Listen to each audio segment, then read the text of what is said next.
Hello everyone and welcome to a special video that I'm doing on this one occasion that's not a preview or a review. I'm going to be going through my top 10 horse races that I've seen throughout my entire life that I've got the most excited about, or are the best wins I've seen in my entire life. So we're going to go from 10th to 1st. Let's go to number 10. Winks dives! Yes! She got up! The comeback of Winks and today. Watch this. And the gates open. They're She's off. missed the start by about 4 lengths, and she's out the back. And I remember watching this live, and I remember thinking to myself, there's no way.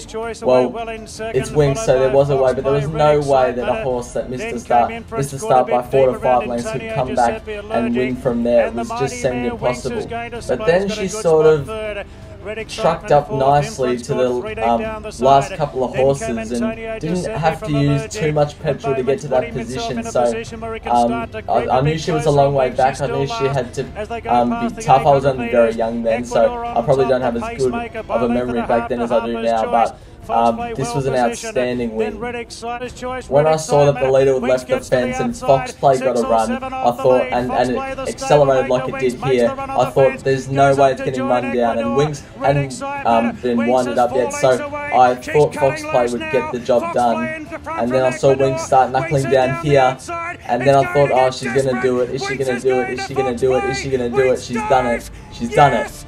That was absolutely outstanding. An outstanding win from Winks. Yeah, that was incredible.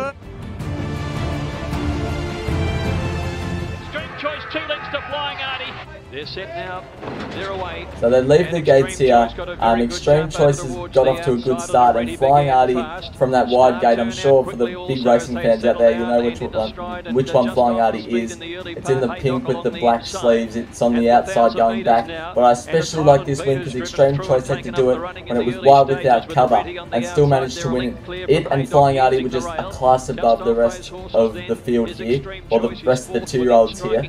So yeah, they're trucking up okay. Extreme Choice is actually 4 wide no cover. There's 3 horses in that clump, and then Flying Artie is way back near the end of the field, and it had to make a long, wide, sustained run.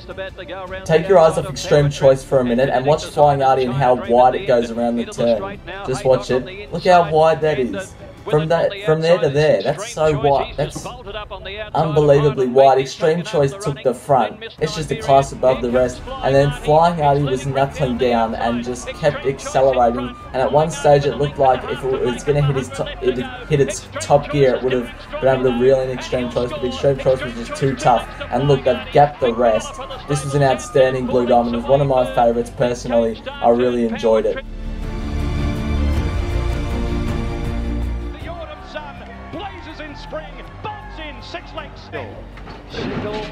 So they jump away, and the Autumn Sun's got off to a pretty good start. Before this race, in a couple of its races, it's gotten way back to the end. So when it was going forward, I thought, oh, is it going to be ridden upside down? Is it going to like this? Because I knew Tavasan and Native Soldier, who were up the front, real speedsters, they might have set a breakneck speed if the jockeys couldn't hold them back, and the Autumn Sun might not have liked being that close to a hot speed. And it ended up sitting 3 wide no cover, which isn't as bad on a $1.30 pop because it's going to be out of trouble, but it's still not ideal.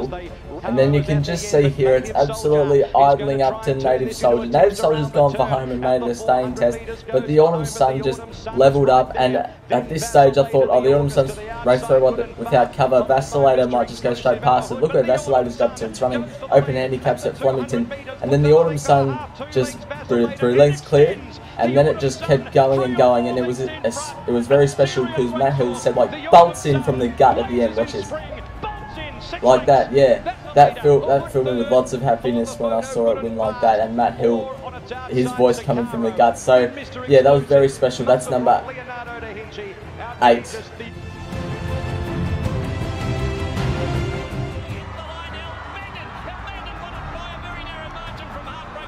So Al Mendon's got the Lloyd Williams colours, but it's got the red hat on. It's jumped from midfield to outside. It's got the Lloyd Williams colours, the navy blue with the red cap, and it's sort of coming across here. Heartbreak City that's probably, yeah, up close. This is settling back as well. Heartbreak City's settling in front of Al Mendon, but they're basically next to each other from here.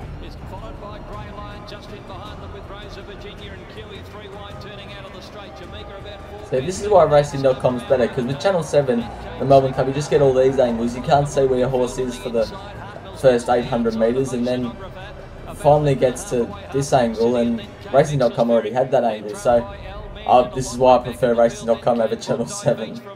So at this stage, Heartbreak City's trapped 3 wide no cover, and Al Manden's on the back of it.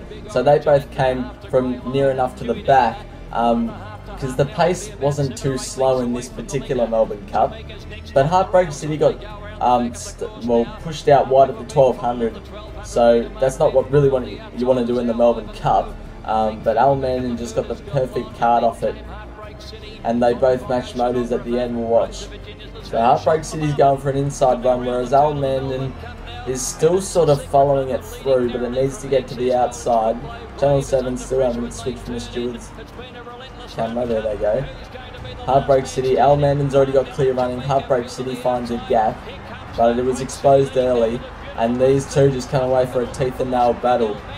And of course I was cheering on Al Manden because I tipped it, but look at this, they both just claw away from the field, and this was, well, when it won I was very relieved, but this was just outstanding. They both go at each other. I thought Heartbreak City will win, then I might have got it, then Heartbreak City's fighting back, then oh, we've got it, yeah, and that's the first and only Melbourne Cup I've ever tipped a winner in, so that was a big thrill.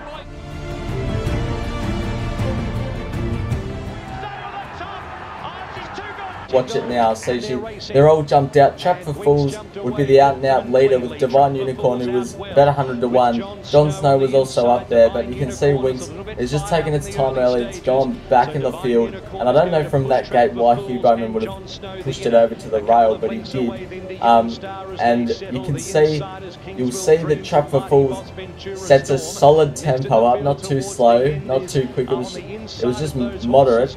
Any slower they would have gone, and Winx wouldn't have been able to pick up the front runners. So you can see here the field's well strung out, and you can see from the sectionals up the top, they're running mid-12s, so they're not going too hard, they're not going too slow, but the field is strung out a bit, which means they're probably going a tad above moderate tempo, which probably suited Winx in the end. And as I said at the start, any slower, and Young Star or Kingswood Dream would have been able to win the Turnbull Stakes on this occasion.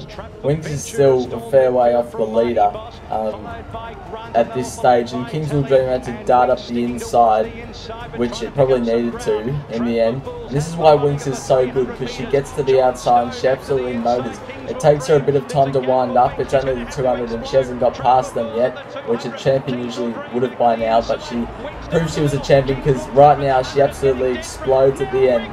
Young Star and Kingswood Dream couldn't keep up with her, and she's powered home to victory. That was a mighty good win off that tempo, last on the fence. What a win.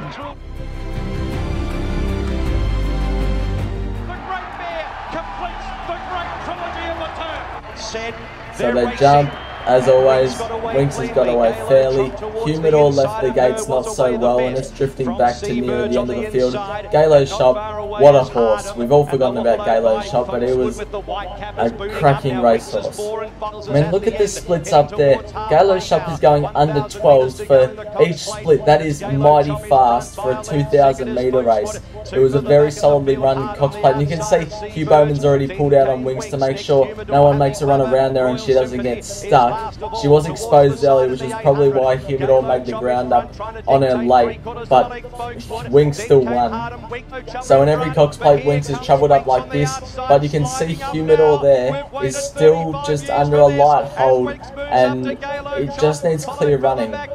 Winx, who's been exposed early off a hot speed, is still trucking along okay, but Humidor's gone into the clear, and I didn't think Humidor was a chance at this stage, so I thought Winx would just power away. But then when Humidor loomed up here, I'm like, oh, she's got a race. Then it got intense. Winx got in front, but then Humidor was a length away and coming. There was only 2% of a chance I thought Humidor could win, but Winx held him off, and it was one of the greatest wins I've seen in my life. Super set from the clouds, it's close. Sets So they're racing, and well, Dallas Sam was one of the favourites, I remember now, and I don't think it got cover. I'm not too sure. I'm pretty sure it didn't get cover, and it didn't handle Caulfield or something like that. I can't remember. But Rocket Basharana went to the front and set up a pretty generous tempo for the back markers. So you can see here, Rocket Basharana is still going along solidly. Alligator Blood is 2 lengths off Rocket Basharana, but it's still travelling okay. And Super Seth is just tucked up between Your Deal and is that Conqueror on the inside? I'm pretty sure that is. So Super Seth's just getting a cozy run. Alligator Blood has to do the chasing work of Rocket Basharana as well. So then Super Seth comes under hard riding, as you can see, in the middle of the pack, and it's sort of not making any ground. That's when I thought, oh, well, it's not going to win. Then Alligator Blood just loomed up here, and I'm like, it's home. Alligator Blood hit the front. You can see Super Seth just starting to sort of dig in now, but Alligator Blood's got this one. Look at it. 150 metres to go. Alligator Blood's got it all wrapped up. And then at the 100 metre mark, Super Seth just started to pick up. Alligator Blood was still going to win at this stage, but Super Seth said, nah, not today, and got it right on the line. That was one of the best moments I've felt in my life, because I tipped Super Seth and it was paying about $9. Oh, that was absolutely outstanding. I love that performance, and it just got up on the line. And we're going to watch the photo finish, because that's what we also saw, this picture on the big TV at Caulfield this day, and everyone went off, because everyone was on Alligator Blood, but I was the only one who went off because I was on Super Seth. Look at that, it's got its nose down right on the line.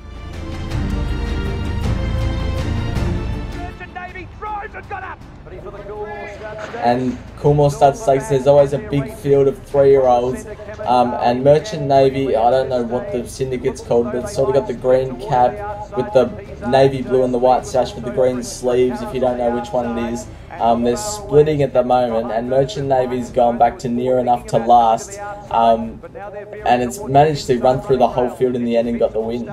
So basically every horse is still cruising, and you can see Merchant Navy how far back it is, and it's just being clicked along. The horse in front with the red looks like it's going strong. The Jamaica colours back to the inside are going okay. I think that's a Hawks horse that's about to level up with the red horse. You can see Merchant Navy's sort of digging in, and Matt Hill's call, it drives and got up. That just filled me with excitement. Look at this. Watch this. Listen to this. That's just so good. I love that so much.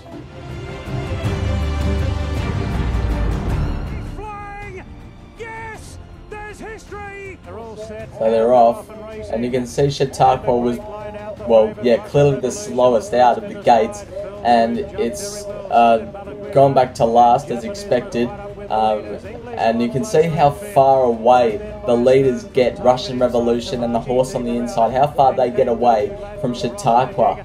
It's outstanding, and I think English, who was meant to win the race if Chautauqua wasn't the Grey Flash, English would have won, and that's settling in the box seat at the moment. But even here you can see how far back Chautauqua is, and it's being ridden along at this stage because the jockey knows it's way too far back. It's being whacked with the whip, trying to make ground. 350, it's never going to win from back there. You're looking up the front, you can see English now about to go up to the leaders, and it's gone past them. Even Chautauqua here, it might run a solid 5th, but English has got this one with Fell Swoop. Chautauqua is now starting to dig in. It's not going to win from here. And then, yep, it's done it. How good's that? That was one of the best ever wins I've ever seen. And that fills me with so much happiness.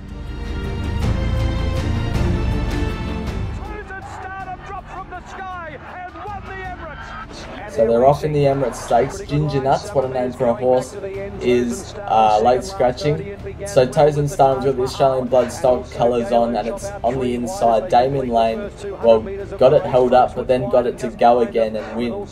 And at this stage, you know this is a long time ago, because Cliff's Edge in this race was a 3-year-old.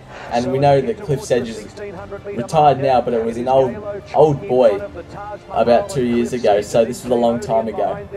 And you can hear even in the background of Matt Hill's voice, the crowd's still getting excited, even though they're at the 1,000 metre marker.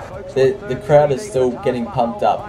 So if you watch Toes and Stardom at this stage, it's got off the fence and it's trucking up nicely. Now, you'll watch. I'm just going to let you watch once it gets into the straight. So it comes out here, and you can see it's just trucking. It was paying about $6.50, and you can tell this. It looked like it should have been the favourite, but it looked. And Odeon closed it in Odeon.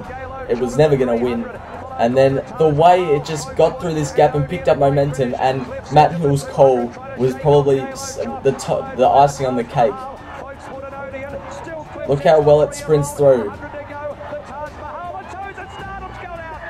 Toes and stardom drop from the sky. Oh, it still gives me goosebumps to the day. That was the best feeling I've ever felt on a racetrack. I was jumping around and everything. It was so exciting.